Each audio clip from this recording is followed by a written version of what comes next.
All right, let's get right into it. We are talking about something that honestly sounds like it's straight out of a sci-fi movie, or maybe an astronaut's pantry. Butter powder. Yep, you heard that right. It's the key to making one of our favorite fats shelf-stable, portable, and just incredibly versatile. So today, we're going to break down the surprising science of how you can actually make this stuff at home. Just think about this for a second. What if butter never went bad? What if you could have that rich, creamy flavor ready to go at a moment's notice without ever needing a refrigerator? That's really the core promise of butter powder.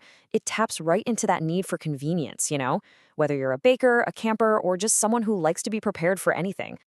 But if your first thought is, hey, can't I just throw some butter in my food dehydrator? Well, hold on. It's not quite that simple. See, when you dehydrate fruit, the water just evaporates cleanly, leaving you with a stable, dry product. Easy enough. But with butter, oh, you get a completely different and pretty gross result. The fat separates, it oxidizes, and it turns into this rancid, oily mess. So how in the world do we get around this problem? Well, the answer is all in butter's basic chemistry. It's about 80% fat and only 15% water. Now, that water can evaporate, sure, but the fat, it's not going anywhere. Instead, when you expose it to heat and air, that fat starts to oxidize, which is just a fancy way of saying it goes bad and starts to taste, well, funky. This is the whole key. We're not trying to remove water. We're trying to stabilize the fat itself. So if the old school methods don't work, where do we look? Well, the solution actually comes from a really surprising place, the world of molecular gastronomy. This is that high-tech culinary science that top chefs use to create foams and gels and all those other amazing textures. And it just so happens they have the perfect tool for our little butter problem. Let's meet our hero ingredient, tapioca maltodextrin. I know, it sounds like a complex chemical, but it's really just a special kind of food starch made from tapioca.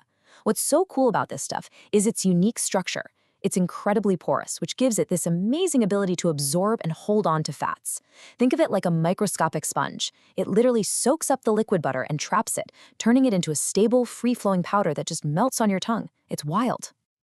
Okay, so we've got the science down. Now let's get practical. This is the Maltodextrin method, your step-by-step guide to making butter powder right in your own kitchen. Now, before we even think about touching a whisk, we need to talk about the single most important part of this whole thing, the magic ratio. For this to work, you need 60% tapioca maltodextrin to 40% clarified butter. And this is critical. It has to be by weight. This is not a recipe you can eyeball. You absolutely positively need a kitchen scale to get it right. That 60-40 ratio is everything. The process itself, it's actually just 5 simple steps. Once you've melted your butter and weighed everything precisely, the real trick is to slowly whisk that liquid butter into the maltodextrin. You'll literally watch it transform from a liquid into a light powder right before your eyes. And that final step, sifting it through a fine mesh sieve, that's what gives you that perfect uniform, clump-free texture. Don't skip it. So, you did it. You made butter powder. Awesome.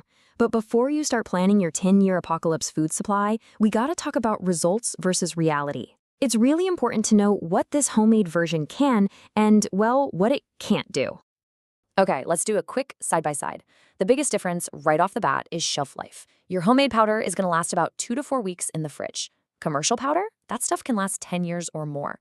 The flavor is also a little different. Homemade is milder with a bit of a sweet note, while commercial is more of a concentrated butter flavor. But when we get to cost, that's where the DIY method really starts to shine. The cost savings are huge. I mean, you're looking at maybe 12 to 15 bucks a pound for the homemade version. To buy it pre-made, you're probably paying almost double that, often $20, $30 a pound or even more. So what you're really doing is trading that super long-term stability for a much lower cost and a fresher flavor. So let's just lay it all out there. Your homemade powder is fantastic for a fresh, customizable flavor. You can add salt, herbs, whatever you want. It's going to save you a ton of money, and it's perfect for short-term projects. What it can't do is replace a long-term survival food. It won't last for years, it won't magically turn back into a perfect stick of butter, and it really does need to be kept in the fridge to last. Okay, so knowing all that, its strengths and its weaknesses, where does that leave us? Let's get to the best part, the payoff. Let's talk about putting your new kitchen creation to use in some really, really cool ways. And this is where the fun really begins. Think of it as a flavor booster. Sprinkle it on popcorn for literally the best movie night ever. Mix it into the dry ingredients for muffins or cookies to get that rich flavor without messing up the texture. Whisk it into hot pasta water for an instant butter sauce. And for camping, oh, it is an absolute game changer. All the flavor of butter with none of the weight or the mess. It's just so versatile. So it all comes back to this one question. You've seen the science, you've seen the method, and you've seen the reality of it all. It offers fresh flavor and big savings, but it needs to be refrigerated, and it's not going to last for years.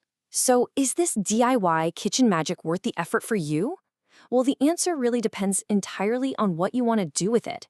And that's a pretty powerful piece of knowledge to have.